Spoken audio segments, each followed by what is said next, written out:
Hare Krishna, Srimad Bhagavad Gita as it is chapter number 18, sloka number 76. இது முடிவு துறவின் பக்குவம். என்னது முடிவு துறவின் பக்குவம்? நான் கிளாஸ் எடுக்கிறேன், படிக்கலாம் ஸ்லோகம். ராஜன் சம்ஸ்மிருத்ய சம்ஸ்மிருத்ய சம்பவாதம் இமம் அத்புதம் கேசவ அர்ஜுனோய புண்ணியம் கிருஷ்யாமி சா முகுர்முகு. ராஜன் சம்ஸ்மிருத்ய சம்ஸ்மிருத்ய சம்பவாதம் இமம் அத்புதம்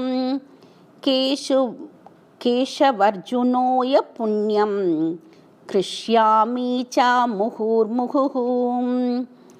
இப்போ வேர்ட் மீனிங் போகிறதா இல்லை ஜஸ்ட் ட்ரான்ஸ்லேஷனே படிக்கிறேன். நான் ஜஸ்ட் வேர்ட் மீனிங் சொன்னால் உங்களுக்கு நல்லா இருக்கும்னு நினைக்கிறேன். ராஜனே மன்னனே, சம்ஸ்மிருத்திய அப்படின்னா நினைத்து, இன்னொரு தடவையும் சம்ஸ்மிருத்தியன்னு வருது.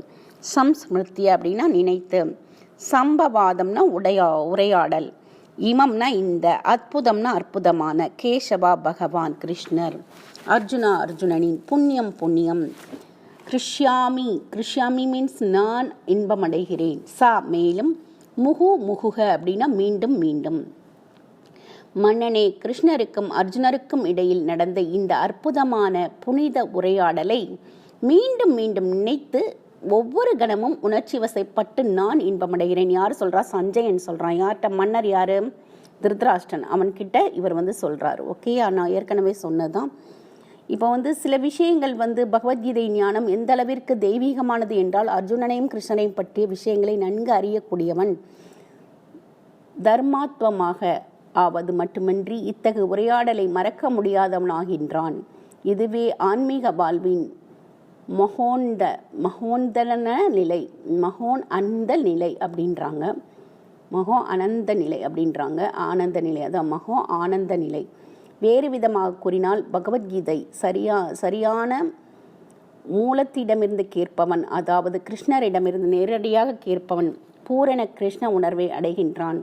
கிருஷ்ண உணர்வின் பலன் என்னவெனில், அவன் மென்மேலும் அறிவொளி பெற்று மகிழ்வுடன் வாழ்வை அனுபவிக்கின்றான். சில நேரங்களில் மட்டுமல்ல, ஒவ்வொரு கணமும். இப்போ சஞ்சயன் ரொம்ப சந்தோஷப்படுறாரு. சஞ்சயன் யாரு? திருதராஷ்டிரனுடைய உதவியாளர். அவன் இதை கேட்டுட்டு எந்த இடத்துல இருந்தாலும் அவருக்கு, நான் சொன்னேன் இல்லையா, பார்க்கக்கூடிய தன்மை இருந்தது. என்ன எந்த இடத்துல அரண்மனையில் இருந்துக்கிட்டே போர்க்களத்தில் என்னெல்லாம் நடக்கிறதுன்ட்டு ஒவ்வொரு விஷயத்தையும் பார்த்து நம்ம மன்னரான திருதராஷ்டிரருக்கு சொல்லின்னு இருக்காரு. இப்போ இதை சொல்கிறாரு, இவங்களுடைய பகவத்கீதா முடிய போகிறது. இவங்க ரெண்டு பேரும் பேசின உரையாடலை கேட்டு நான் ரொம்ப சந்தோஷப்பட்டுட்டேன். ஒவ்வொரு நிமிஷம் அவங்க பேசினதை நினச்சி நான் சந்தோஷப்படுறேன் அப்படிங்கிறாங்க. அதுதான் அது. அடுத்தது தச்ச சம்ஸ்மிருத்ய ரூபம் அத்யத்புதம் ஹரே விஸ்வமயோ மே மகான் ராஜன் கிருஷ்யாமி சா புனக.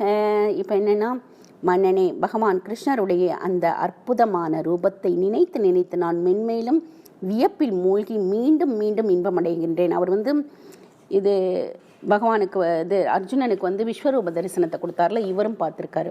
அந்த ரூபத்தை இவரும் பார்த்து சந்தோஷப்படுறாரு. அதுதான் சொல்கிறாங்க இதில். சஞ்சயனும் சந்தோஷப்பட்டிருக்கார். ஓகேயா? ஏன்னா வியாசரோட கருணையால் கிருஷ்ணருடைய விஸ்வரூபத்தை இவரும் பார்த்துருக்காரு. வியாசர் வேற யாரும் கிடையாது, பகவானுடைய அவதாரம் தான் இல்லையா? அடுத்தது 78வது ஸ்லோகத்தோடு நம்ம பகவத்கீதா முற்று பெறுகிறது. நம்ம படிச்சு முடிச்சிடலாம். எத்ர யோகீஸ்வரோ கிருஷ்ணோ எத்ர பார்த்தோ தனுர்தரா தத்ர ஸ்ரீ விஜயோ பூதீர் திருபாநிதிர் மதிர்மம. யோகிகளின் இறைவனான கிருஷ்ணர் எங்கெல்லாம் இருக்கிறாரோ, உன்னதமான வில்லாளியான அர்ஜுனன் எங்கெல்லாம் இருக்கிறானோ அங்கெல்லாம் நிச்சயமாக செல்வமும் வெற்றியும் அசாதாரணமான வலிமையும் நியாயமும் இருக்கும் என்பது எனது அபிப்பிராயம். இதோட முடிஞ்சது.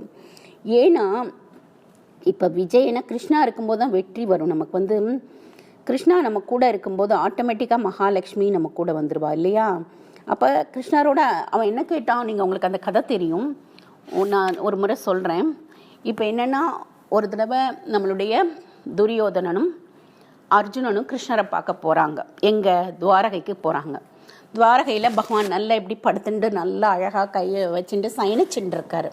சயனிச்சுட்டு இருக்கும்போது அப்போ துரியோதனன் என்ன பண்ணுறான்? ஹெல்ப் கேட்குறதுக்காக கிருஷ்ணர்கிட்ட வரான்.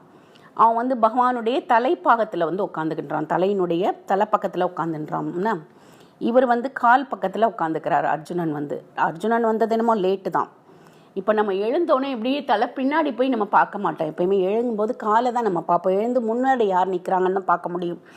இப்போ அர்ஜுனன் வந்து சேர் கூட இல்லை, சீட்டில் கூட இல்லாமல் கீழே தான் உட்காந்துருந்தார். கிருஷ்ணா கூடைய கால் பாதத்து பக்கத்தில் உட்காந்துருந்தார். இங்கே வந்து துரியோதனன் ஒரு சேர் இருந்தது, நல்லா அதில் உட்காந்துட்டு இருந்தார். முன்னாடி தலைப்பாகத்தின் மேலே அங்கே உட்காந்துட்டு இருந்தார். அப்போ வந்து கிருஷ்ணர் வந்து தூங்கி விழிக்கிறாரு. விழிச்ச உடனே என்ன ஆறுது? அர்ஜுனனை தான் ஃபஸ்ட்டு பார்க்குறாரு. அர்ஜுனனை பார்த்தோன்னே, உனக்கு என்ன வேணும் அர்ஜுனா, எப்படி இருக்க அப்படின்னு கேட்குறாரு. எப்படி இருக்க, நல்லா இருக்கியா, எப்போ வந்த நீ அப்படிலாம் விசாரிக்கிறாரு. துரியோதனனுக்கு ரொம்ப கோபம் வருது. நான் தான் ஃபஸ்ட்டு வந்து உட்காந்துருக்கேன், என்ன விசாரிக்காமல் நீ அர்ஜுனனை பார்த்து கேட்டுட்ருக்க அப்படின்னா, நீ இப்போ தலையின் மேலே உட்காந்துட்டு இருக்க, எனக்கு நான் பார்க்கலையே, என் தலை மேலே இருந்தால் நான் எப்படி பார்க்க முடியும்? எழுந்திருக்கும் போது என்னோடய பாதத்து பக்கத்தில் தான் நான் பார்க்க முடியும். அதனால நான் அர்ஜுனனை தான் ஃபஸ்ட்டு பார்த்தேன், அவருக்கு என்ன வேணும்னு கேட்கட்டும், அதுக்கப்புறம் நான் உன்னைய கேட்குறேன் அப்படின்னு சொன்னோன்னே, நான் யாரை ஃபஸ்ட்டு பார்த்தனோ அவங்கள்ட்ட தான் நான் என்ன வேணும்னு ஃபஸ்ட்டு கேட்க முடியும். ஃபஸ்ட்டு அர்ஜுனன் கேட்கட்டும், நீ அதுக்கப்புறம் கேளுன்னா, சரி என்ன கேட்குறான்னு பார்க்கலான்னு சொல்லிட்டு துரியோதனன் உட்காந்துட்டு இருக்காரு. இப்போ என்ன ஆறுது? கேட்குறார், உனக்கு என்ன வேணும்னு கேட்குறார். அவர் சொல்கிறாரு, எனக்கு ஒன்றும் வேண்டாம், நீ என் கூட இருந்தால் போதும் அப்படிங்கிறாரு. எனக்கு ஒன்றுமே வேணாம், நீ மட்டும் வந்தால் போதும். அப்போ என்ன சொல்கிறாரு கிருஷ்ணர்? நான் ஆயுதம் ஏந்த மாட்டேன், நான் ஒன்றுமே பண்ண மாட்டேன், ஒன்லி தேரோட்டியாக மட்டும்தான் நான் வருவேன், வேறு எதுவுமே நான் உனக்கு ஹெல்ப் பண்ண மாட்டேன், தேரோட்டுறதுக்கு மட்டும்தான் வருவேன், நான் எதுவுமே நான் என்னோட படைகள்லாம் நான் கொடுக்க மாட்டேன் அப்படின்னு சொல்கிறார். இவனுக்கு ரொம்ப சந்தோஷம் மனசுக்குள்ளே. துரியோதனனுக்கு பரவாயில்லையே, இந்த இவன் வந்து இப்படி கேட்குறான், முட்டாள்தனமால் இந்த ஒன்றுமில்லாத கிருஷ்ணரை போய் கேட்குறான், மாடு மேய்க்கிறவனை போய், இவ்வளோ பெரிய படைத்தளம் இருக்கும்போது அதை போய் யாராவது நாராயண படைப்பு தளம் இருக்கும்போது அதை போய் அவனை போய் கேட்பாங்களா அப்படின்னு சொல்லிட்டு அவன் மனசுக்குள்ளே சிரிச்சிட்டு, நல்ல வேலை நாராயணன் படைத்தளத்தை கேட்கல, படையை கேட்கல அப்படின்னு சொல்லிட்டு ரொம்ப சந்தோஷப்பட்டுக்கிறான். அப்புறம் அவர் சொல்கிறார், நீ என்னோட இருந்தால் போதும் கிருஷ்ணா, வேறு ஒன்றும் வேண்டான்னு சொல்கிறாரு. சரி நான் ஆயுதமெல்லாம் ஏந்த மாட்டேன், சும்மா தான் வருவேன்னு. சரி ஓகேன்ட்டார் அவர். இப்போ என்ன ஆறுது? துரியோதனன் வந்து உங்களுடைய படை எல்லாத்தையும் எனக்கு கொடுங்க, நாராயண் படையின் எல்லாமே, துவாரகையில் இருக்கிறது, பிருந்தாவனத்தில் இருக்க யாரெல்லாம் அவருக்கு வந்து சேவை பண்ணுறா எல்லா படை எனக்கு வேணும்னு கேட்குறாரு. சரின்னு யாதவ படை ஃபுல்லத்தையும் எடுத்துகிட்டு இவர் போகிறாரு. இப்போ என்னென்னா, இவ்வளோ படையை கொண்டு போனோம். இவங்களுக்கு வந்து ஆக்சுவலாக படையும் கம்மி தான். பாண்டவர்களுக்கு வந்து படை வந்து 5 தான் இருந்தது, அவங்களுக்கு வந்து அந்த சைடு வந்து 7 இருந்தது. ஆனால் வந்து அப்படியே அவங்களால ஜெயிக்க முடியல. எதனால்? கிருஷ்ணர் அவங்க கூட இல்லை, அதை அவங்களால புரிஞ்சிக்க முடியல. கிருஷ்ணர் இருந்தால் மகாலட்சுமியும் கூடவே வந்துடுவா. மகாலட்சுமி வந்தான்னா வெற்றியும் வந்துடும், செல்வமும் வந்துடும். எங்கெல்லாம் கிருஷ்ணர் போகிறாரோ, கிருஷ்ணாவோட டிவோட்டிஸ் எல்லாம் எங்கெல்லாம் போகிறாங்களோ அங்கேயும் வந்து செல்வம் வரும். இப்போ ஒரு கதை, ஒரு ஹஸ்பண்ட் அண்ட் ஒய்ஃப் இருக்காங்க, அவங்களுக்கு 2 குழந்தைகள். அந்த குழந்தைகள் என்ன பண்ணுறா, உக்காந்துன்னு இருக்கா, படிக்கிறா. அவள் அப்பா வந்து வீட்டில் வந்து நியூஸ் பேப்பர் படிச்சுட்டு இருக்காரு. அப்பா அவள் அம்மா சொல்கிறா, இந்த மாதிரி நம்ம வீட்டுக்கு 3 பேர் வந்திருக்கா, யாரை நான் இன்வைட் பண்ணுறதுன்னு கேட்குறான். யார் நம்ம வீட்டுக்கு, யாராவது ஒரு ஆள் தான் வருவேங்கிறாங்க, நான் யாரை இன்வைட் பண்ணுறது, போய் வந்திருக்காங்க 3 சன்னியாசிஸ், அவங்கள போய் நான் வரவேற்கிறேன் அப்படின்னோன்னு, உனக்கு இதே வேலையாக போச்சு, சன்னியாசியை கூப்பிட்றேன், அதை கூப்பிட்றேன், இதை கூப்பிட்றேன், இதே பண்ணிகிட்ருக்க நீ அப்படின்னோன்னு அந்த பெரிய பொண்ணு சொல்கிறது, சரி அம்மாவோட நானும் போய் வரவேற்கிறேன்னு போகிறது. யார் வந்திருக்கான்னா, ஒன்று வந்து செல்வம், வெல்த், இன்னொன்று வந்து பகவான், யார், டிவோட்டி, கிருஷ்ணாவோட டிவோட்டி, கிருஷ்ணா கான்சியஸ்னஸ், அந்த கிருஷ்ணாவுடைய பக்தி, கிருஷ்ண பக்தி. அனதர் வந்து வீரம், வெற்றி, இந்த 3 வந்திருக்கு. ஆனால் சொல்கிறாங்க, வெற்றி சொல்லுது, நீ 3 பேரில் ஒருத்தரை தான் கூப்பிடணும், 3 பேர் ஒன்றா வர முடியாது வீட்டுக்குள்ளே, நீ யாரையாவது தான் கேட்கணும் அப்படின்னு சொல்லி அந்த ஹவுஸ் ஒய்ஃப்கிட்ட சொல்கிறாங்க. அப்போ அந்த ஒரு பொண்ணு சொல்லுது, செல்வத்தை மட்டும் கேளுன்னு. அவரும் என்னமோ நீ கேட்டுட்டு போய் எனக்கு தெரியாது அப்படின்ட்டு போயிடுறாரு. இன்னொரு பொண்ணு வந்து இந்த கிருஷ்ணா கான்சியஸ்னஸ்க்கு பகவத்கீதா கிளாஸ் போயின்ட்டுருக்கா அந்த இஸ்கானுக்கு. அந்த பொண்ணு சொல்லுது, அம்மா பக்தியை கூப்பிடுமா நம்ம வீட்டுக்கு அப்படின்ட்டு. சரி ஓகே. அந்த செல்வம் சொல்லுது நான் மட்டும்தான் வருவேன், விக்ட்ரி வராது அப்படின்னு சொல்லி. விக்ட்ரி சொல்லுது நான் மட்டும்தான் வருவேன், இவங்க 2 பேரும் கூட வர மாட்டாங்க. சரி ஓகே, அந்த பொண்ணு சொல்கிறாளே நம்மளோட சின்ன பொண்ணுன்னு சொல்லிட்டு அவள் அப்பா சொல்கிறா, இதனால தான் நான் கிருஷ்ணா கான்சியஸை இந்த பிள்ளைங்களை விடக்கூடாதுன்னு சொன்னேன். இதுங்க பகவத்கீதாவும் பாகவதம் படிச்சுட்டு இப்படியே பக்தியிலே போயிட்டுருக்குதுங்க, என்னமோ செய்யிப்போ அப்படின்ட்டு விட்டுறாரு அவங்க அப்பா.